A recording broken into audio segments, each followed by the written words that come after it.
Hi, everybody. My name's Dermot O'Shea, and I'm the host of the Antenna podcast. And today I'm delighted to have Andre Fourie here. And Andre, do you want to introduce yourself? Yeah, I'm Andre Fourie. I started off as an academic, started in the company called Pointing, which ultimately split into two companies. The one is now called Alaris, very successful defense company. And we really try to service the consumer market, mainly cellular, Wi-Fi, and mainly end user, not base station type of equipment. Very good. Yeah, and like myself, it doesn't sound like you're from Texas or Alabama, but maybe where did you where are you based? Where did you grow up, and how did you get into antennas in the first place? Yeah, sort of interesting story. I always tell students, and I've been a lecturer part time most of the time, but for about 26 years of guys doing antenna engineering. And I always tell them, don't be so worried about exactly what field you're going in, because I finished fourth year. I at that stage knew my wife, who was also in fourth year, but medicine, which takes a bit longer. And I wanted to do postgrad, but I needed something that can pay so that we can get married. And there was a paid job doing some contract research in antennas at the university, and then also doing an MSc, not well paid, but that's how I chose antennas, nothing deep about it. I liked Yeah, it, but even my choice of electrical engineering at the time was I wanted to become an inventor. And they said there's no such degree. Go for engineering. Then I'd choose a branch, and I had sort of a vague interest in electronics, played with hi-fis and stuff. Nothing very specific, but it shows you. I don't know. I think if you've got a vision in mind, if I chose most probably control or something, uh, I, it will be interesting depending what you do with it. yeah, So my start has mainly been as I started extremely early. I was 1 year out of fourth year, and the guy that looked after my MSc left, and he was also the lecturer for electromagnetics and antennas. And the head of school said, Andre, you're the only guy, the last man standing, that knows anything about antennas. So I prepared to lecture. That was a wonderful opportunity because I immediately started building a research group. We had a very successful research group, and sort of started doing what you call it consulting, but it wasn't consulting. It was really paid research that we were doing. And then in 2000, we said, and it was even at that time not such a great idea. People thought, I said, I think we will do low cost Wi-Fi antennas. And we went bought a factory in a place where no one wanted to buy factories.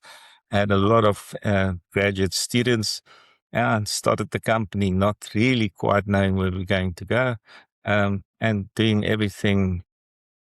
You sort of at that starting time, you do whatever makes money.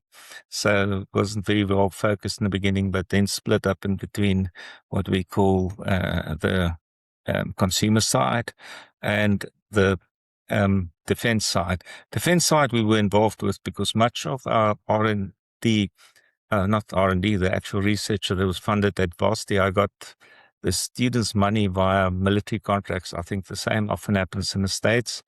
And so we had quite a history on the military side.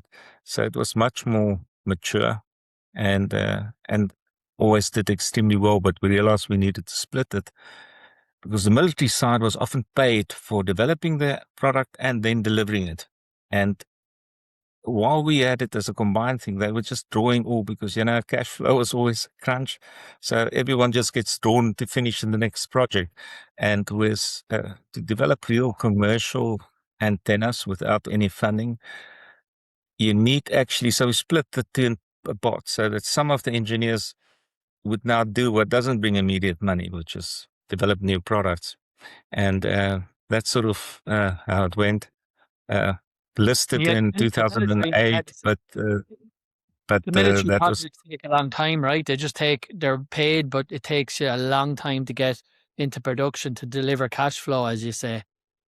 Yeah, but normally you get paid. Actually, I mean, you charge them for developing the antenna and then sell it to them. In many cases, so it does give immediate cash flow. You finish this, you get, there's normally a contract attached to it, and that And is side that is now. paying for the research in the university as well? When you said you were doing paid research basically in university, was it military, the government of South Africa, for example, that were paying for the research, or was it Yeah, at that time, you must remember, when I started, it was sort of in the transition years of South Africa. So part of it was still pre-Mandela. So South Africa was sitting in a state where no one wanted to give military equipment, and there was tons of funding in terms of South Africa having to develop its own bits and pieces because it was the pariah of the world.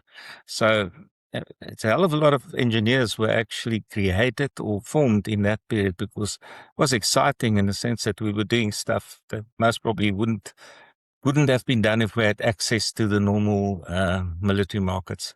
But yeah, part of a yeah. bad history, but had a good result. Yeah, no, I know. I noticed that myself when I first traveled a lot to South Africa in the early 2000s.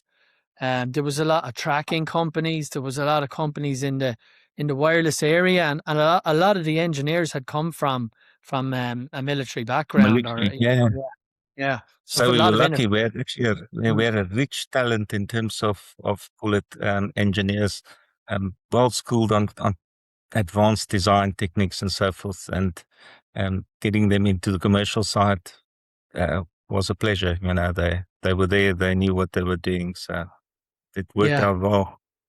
And I first saw your university experience on some of your YouTube videos. I've seen some of your YouTube videos in the past where you can tell that you were a professor, because you could see your enthusiasm for teaching and talking about antennas comes out. Do you still do some of that today, or are you full on commercial these days? No, the one thing I actually started the company. I say to many people because I've got this. I, I thought I want to be an inventor, as I say. But for me, an inventor is someone that invents something, makes it, and the people must buy it. You can't just be a crazy inventor. So the whole company was started as a way to get stuff that sits in your head and actually produce it, and hopefully they're good enough that people will buy them. And to me, the belief was always that it should be international. You can't just be developing for your own local type of market because there you've got a bit of an advantage. And all of that uh, worked out pretty well. I mean, that type of philosophy, it wasn't that, it was a little bit mad in the beginning. I remember us going to shows overseas and just randomly getting sales and so forth.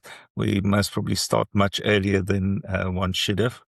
But at the end, it worked. We at the moment most probably exporting 95% of the products. And that's really yeah, I'm hell of a proud of it. There's very few South African companies that can say that. A lot of manufacturing, a lot of designing, but not that many that actually export this stuff into a fairly competitive market, as you know. Yeah. No, congratulations, and Pointing, have a great reputation for innovation and quality with the products that you do. So kudos to you guys, and you've developed a great brand and designed great products. So Yeah, congratulations so on the so I essentially, as to this day, I'm very close to the technical part. I think lecturing kept me theoretically very involved. So I still architect most of it. I run a weekly mentoring session with new engineers where we really brainstorm trying to help them with design. So I no longer do that much hands-on simulation and so forth. Every now and then, if I want to impress them, I would sort of perhaps still do it with some of the older programs that I can still use. But I think that is also strange in many companies. I find when people like myself go into the business side, you do lose touch with the hardcore technical, what I mean, the hardcore technical side of it. Whereas one way or the other, I've actually stayed pretty close to it, and I think it's because I love it, And luckily with lecturing, it kept my mind very much, um, you know, onto the theory. It's not like I forgot the stuff. Otherwise, I think I would have forgotten most of it by now, um, That's a getting good involved point. with all the other aspects. Yeah, no, that's a great point. I'd hate to be tested on what I did in college right now. I'd probably fail. So, yeah, it's good to be able to keep it up. It's not a thing a lot of people get to do unless you're a doctor or something. Is to work in the theory that you've learned, every day. So, um, but yeah, you said you love it. What about any projects you've worked? Like, what project are you the most proud of, or you love the most, or that you can tell us a story about that you're proud of over the years? Um, the first years were most probably exciting. I was convinced I needed to find something that works cheaper than PC boards because at that time patch antennas and so forth was the big deal. And we actually patented the thing that was called solder in plastic. And that, it was fairly clever, but not all that clever in the commercial sense. But you make a plastic component with little hollows where you want the conductors to be. Then you put it in the machine, you inject hot solder into it. And we actually got funding, and we actually had one antenna that we sold, uh, most probably 100,000 of, which was a window mount. In those days, you had car kits, and in the cars, the people would then link the car kit to a window antenna. So we made a window mount antenna like that. But I must say, it was cute, but most probably at the end of the day, they would have been cheaper ways of doing it. And we had a similar technology that powered some of our early antennas. It was just too clumsy, but we use a vinyl cutter, which is a normal thing that people use to all these signage and things that you see. Little, almost like these clever CAD machines, it shuttles the paper to and fro, but you could cut antenna shape out of aluminium foil that was attached like a sticker. And then we stuck it onto a foam dielectric. And some of our very first antennas, and was low cost in terms of the materials, but it was a mess to make because you had to weed out all the parts that you didn't want. But great fun was, it served us for a while. It made us have pretty unique antennas. They were extremely low loss, and low cost. Beginning, I tried to get into the market on a low cost basis. That's one of the commercial things I've learned. It's never a good idea, but at that time, the South African rand was very weak. And I somehow, I think if you're an engineer and you don't know much about business, you figure I must just be able to do it better and cheap than Yeah, anyone else. I've in meantime learned that's not a great way of doing it. So we did things. So some of the older stuff, and I did quite a few antennas. We got one of our biggest military contracts from a company it, no, in Greece, that wanted a whole EW set of antennas. And I remember sitting at night, they got the specs from the guy, I would simulate the antenna, send him a quote back the next day. And I mean, how we got that, it's a guy in a military integrator in Greece that was obviously cutting many corners because nowhere else in the world will that happen. But I got $1 million order, and suddenly we had to make these things that was really just computer models. And it really launched us in there. But if I look back at what we made, thank God, I think they never used them. It was, like I say, it was a bit of a cowboy crowd that was tendering on some government tender. So I'm not sure any of them ever went into operation, and I'm not sure they would have lost it that long, because there's a lot of things to learn to really make them properly. But those were certainly uh, interesting and exciting. There's nothing more exciting than now getting an order you've never actually made a prototype. It, yeah, you have I to love you that. have to deliver. Um, Yeah, and no, then it's supposed later, to be in the right place at the right time, right? And if you can act fast, sometimes in rare it's what occasions they people call. need something quickly. Yeah, and it launched us. I mean, in the sense that suddenly we had this catalog of, it was jamming antennas and monitoring antennas, and they were pretty good antenna designs, pretty bad in terms of the mechanics at that time because it was virtually a first try. But that's certainly what launched our military side because suddenly we had an international customer. So they call it, if you look at crossing the chasm, we had an innovator some guy that for whatever reason saw a very big chance at making huge profits by getting this small company to deliver him antennas. The big guys were Roden, Swatch and so forth. And it's just lucky you don't normally get an opportunity. And like I say, that one was helter skelter cowboy stuff. But we had even a local South African company that then say, okay, you guys got EW antennas, and they got our first samples and say, this is the biggest crap on earth. We need to, and then, then you actually get into the game, but you actually get the door opening. So, some exciting modern stuff that is exciting. I had a very nice patent on, I call it the MIMO interferometer. It's actually a registered patent at the moment. What's clever about it is that normally when you just talk to two antennas point to point, they've got no other obstacle, things reflecting. You can only get MIMO 2 times MIMO, horizontal, vertical. But I figured out a way that if you put them a certain distance apart for a certain length of link, then I can get then I can get an interferometer. It's got a very sharp null, so it can ignore one antenna and get a main beam. So I can get up to 8x8. And we actually built one of those, and we demonstrated at that time. That's about 4 years ago. The fastest 5 gig Wi-Fi link, I think, at that time, certainly ever on Earth, because we could get literally 8. We had to buy a special radio that could do 8x8 MIMO, and we can got it all the way up to 8x8. Again, not, it's not really the area that we service as a company. It's a bit impractical at 5 gigs. The antennas needed to be fairly far apart. Most probably would be exciting at 60 or something like that. So at the moment, shelved and wait. Like I say, it's not, what you learn is, developing things is actually easy.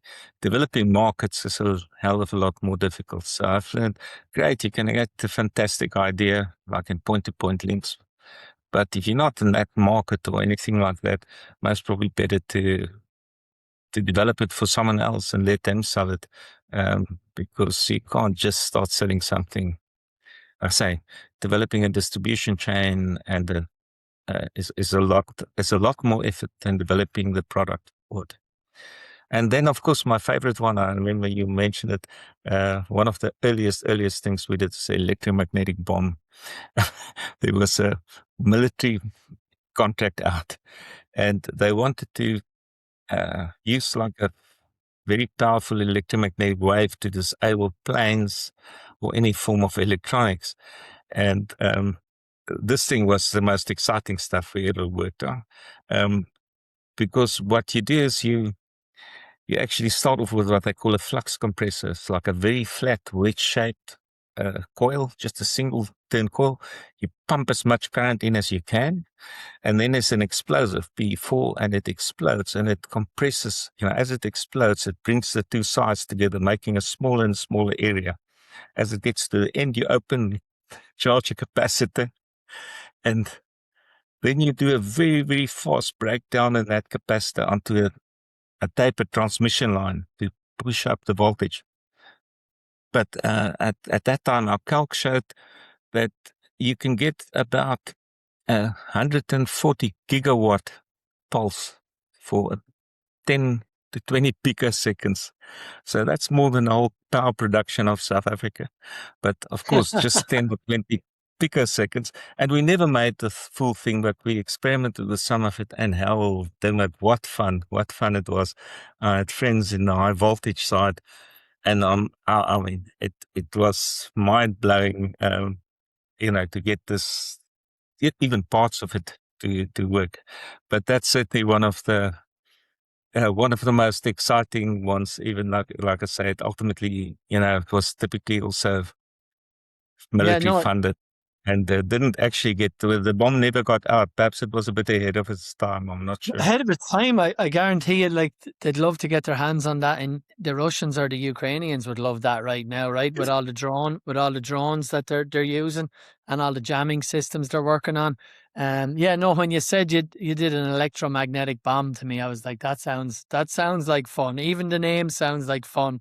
So it definitely sounds like a But you know, great it project. really did, it was generating an E field that's about 60 dBs higher than what the typical susceptibility um, design would be for an aircraft or electronics. So it's really designed to destroy electronics. That it will just crack through that first front end transistors of electronics.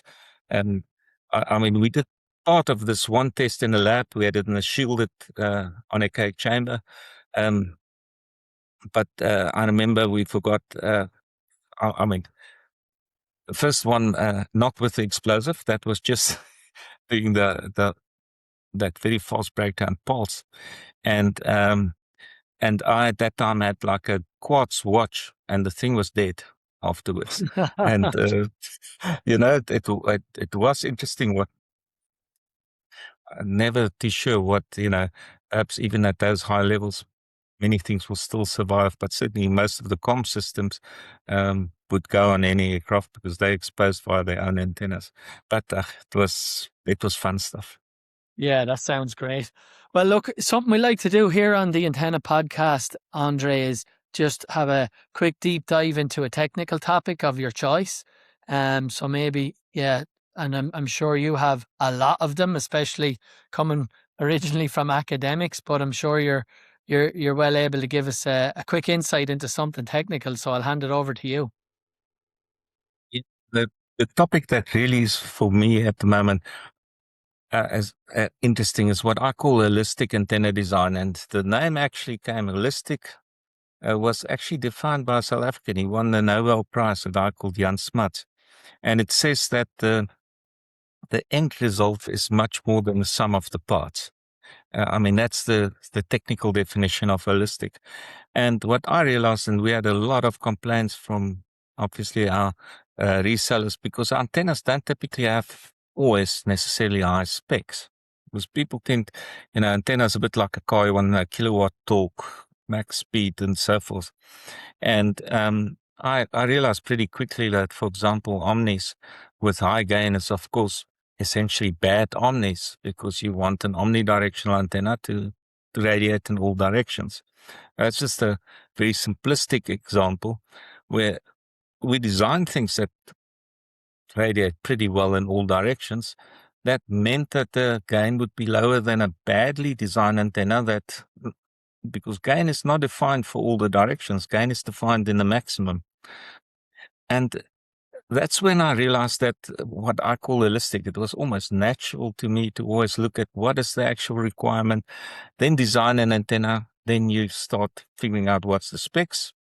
And I realized many companies out there, most probably were designing, for spec, for getting a certain spec. That is almost a normal engineering way. People would say, design me an Omni with higher gain than this VSWR and so forth.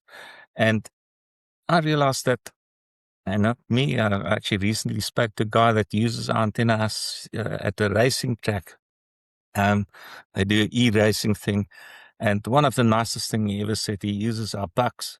And he said, I had 6 or 7 pucks from different manufacturers. He said they were all higher spec than yours. And well, I was very lucky. A racing track you go around and they were doing live video and audio. And they had 5 systems on the car that was transmitting into the cell phone outside base stations. And he said none of the other ones could go through the track without fallouts. He says, yours did it also. He said to me, I don't give a shit what the gain and things of your antennas. And first guy that I heard, which really proved to me, because I often struggle to convince people, because how do you convince? When a guy just does a test, he's perhaps in a good signal area, and guys would say, but hell, guy, this guy's selling a 6 dB, you're selling a 3 dB or 4 dB. So that's what I mean by holistic design, where it's really got very interesting demo is now with MIMO. Because if you look at MIMO, for example, you've got in a typical small antenna, customers started telling us, I want 4 antennas now because 5G has got 4, MIMO 4x4. And I would say to the guys, and I remember actually I got almost annoyed. They say, I've got 4 connectors, I want 4 antennas. And I say to them, guys, you've got 4 transmitters and receivers in that goodie. And not one of them is they're all going to get the same signal. If it's vertical dipole sitting this, monopole sitting this far together. So I was jokingly saying to one of our engineers, you know what I'm going to do? I'm just going to put 4 dummy loads on the other 3 and 1 good antenna, because that's going to do them a hell of a lot better than having 4, because you're now forced to squeeze 4 antennas in there. Typically, they'll be smaller sizes, everything. So what have you got? You've got 4 antennas, worse performing, and you're not going to get 4x4 MIMO. You're going to get 4 connectors. And that we've in the meantime put into a patent. And that's what I mean by holistic design. You know, is looking at this whole problem. And I said, okay, I've got 4 radios. Let me do something with them, something intelligent, not just put 4 of the same antenna. And I defined a patent that's got one very big radiator that actually will do the distances for you and so forth. And because it's about 4 times the size of the small ones you could stuff in, it actually will give you about twice the range. And then put 3 other very inefficient antennas, and not inefficient, small ones. And actually looked at even you guys make many PC board type of antennas. Saying, let's put them in because they're not useless. When you actually get, the only place where you can get MIMO is if you either go horizontal, which means that you have to use smaller antenna, or when you're very close. The main reason being, if you're 3 kilometers from a base station, there is nothing in our typical city landscape that is big enough to reflect any meaningful signal from the side. Okay. So, but when you are 200 meters from a base station, then they are, because now the building relative to 200 meters is large. It will reflect and you'll be able to get multipath and get MIMO. But the signal then will be about 20 dBs higher than it was at 3 kilometers. So you don't need at that short distances the very high sensitivity antennas. So I think, but that's what I mean by holistic thinking. So don't think just do 4 antennas because it's MIMO. Think of what needs to happen. What's the situation look like when a guy comes closer and further? And I've got some videos. I think some people have looked at it, call it the hidden secrets of MIMO. And you can see that you can do clever stuff with a MIMO radio, not related to MIMO. In other words, I use it, for example, with Omnis that's got, say, 2x2 MIMO, or 4x4 MIMO. So they're not perfectly Omni. So I rotate them so that the different ones will at least, if one has got a null in one place, the other one won't have it. Normally people will just put them the same way around. And yes, they could perhaps give you MIMO, but what they really give you in this case is they give you a much more omni antenna, because each one of these radios will now have, if you look at the combined effect, it's a much better gain type of antenna that you get, regardless of whether it actually gets proper MIMO, in others multiple streams. Yeah, so my theory is you have to look at the problem really carefully and then think about it and specify. Like I say, I think engineers can do what you ask them to do. And I had a joke, and I won't mention it, certainly wasn't you guys, but I looked at some Omnis made by a pretty well-known company. And I said to someone, even if our guys try, they couldn't make such bad Omnis. And, I think I was correct. It seems like I was making a joke, but I think those guys, the engineers, and so I often say it's what you ask from engineers that results in good or bad products many times, not so much how good they are. So, sorry, it's got dogs barking. I hope you can perhaps cut it out. Otherwise, people will have to live with it. Yeah. So what I'm really trying to say, I think some company most probably said to the engineers, design this antenna with high gain than a pointing one or tower glass one. And if an engineer sits and optimize to get the highest gain, he's invariably going to mess up the pattern. So I think I was fairly close to the truth in saying that. Yeah. No, I've seen it as well. Like, people ask, "Oh, how I bought this high-end router and I'm not getting the throughput," but they have all the antennas just lined up all beside each other. Sometimes they're actually leaning in on top of each other, and so your isolation's not going to be good. Your interference is going to be there, and you're probably actually going to bring down the throughput. So you would be better off just going with one, right? One main. But we've seen that a lot. It's hard. It's hard to convince. It's hard to have people think holistically like that. I was wondering where you were going to go with that. I thought you were going to maybe bring us to yoga and meditation, but I love it. Holistic antenna design and electromagnetic bombs. Where would you get it, right? So, it was great chatting with you, Andre. Where can people find out more about you and pointing? I suppose the right answer today is anywhere on the web or Yeah, ChatGPT. It's easy enough to get hold of us. Anyone interested to chat to me about some of these topics? I'm not trying to hide my email. It's andre.fourie@pointing.co.za, and I love to hear from people. yeah, and you And guys thanks have a for the great website opportunity, as well. Diamant. Yeah. It's just beautiful to talk about some of the things that we love. Yeah, that's what it's all about here at the Antenna Podcast. So thanks again, Andre, from the founder and CEO of Pointing. I'm Dermot O'Shea, the host of the Antenna Podcast, and thanks for listening, everybody. Thank you.